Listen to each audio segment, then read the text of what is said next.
Mina olen Katja, ma olen siin natukene aega tegutsenud juba kanalis. Ausalt öeldes pole ammu postitanud lastejutte, kuna ilma tagasisideta tundub see natukene mõttetu. Tahtsin teile tutvustada minu inspiratsiooni allikat, minu mopsi, Cecilia, kes on päriselus täiesti tavaline mops, kellele meeldivad majustused, mugavus ja kohvikutes käia.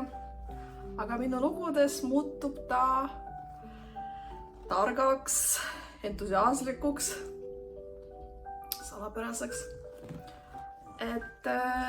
Tahtsin teie arvamus küsida, kas ma jätkan laste juttude postitamisega või kas te soovite äkki pigem muud sisu, et oleks tänulik teie tagasisidele, et siin video all saab kommentaaridesse jätta oma arvamus.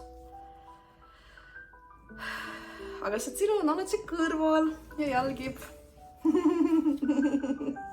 Tervitab teid kõiki. Aitäh, et olete siin.